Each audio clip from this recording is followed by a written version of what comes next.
Well, traditionally marketing and sales fight over who can take credit for bringing an opportunity in or bringing a lead in. That needs to come off the table. The conversation that has to be happening is, what do you know marketing that can help me be more successful? And what do I know that can help you be more targeted? Because we both should want to get to the finish line of an opportunity or a close one deal, not, who's going to take credit and compete.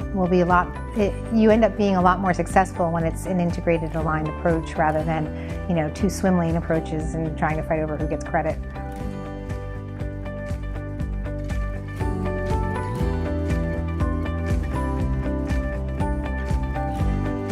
Yeah, I think the reason why we've been so successful with content syndication while a lot of companies haven't is because of the way we looked at it, right? And it's also the way they sell it. I actually blame the vendors a little bit and I give them a hard time. They call it demand gen or lead gen, which means the expectation in a marketer's mind is that I'm buying leads.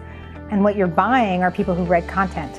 You know who the person is who downloaded your content. It doesn't at all mean that they're a lead. So we started taking content syndication as an introduction. It was a handshake. Okay, you downloaded our content. Thank you very much. Are you interested in our next piece of content?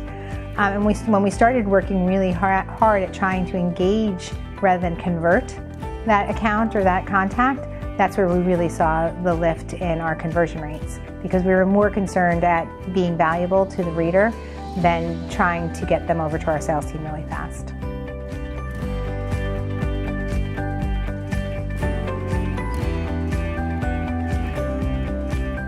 The challenges on demand gen marketers these days is that they're being asked more and more to bring in more and more, right? And it's not a quantity over quality discussion.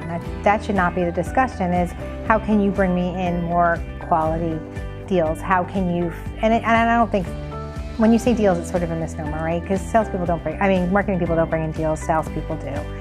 How can you introduce me to accounts that seem to be interested in what we can sell is really the conversation that should be happening. And the KPIs that we have for marketers on how many leads you collect, there were a couple of years ago, I had to bring in 140,000 leads.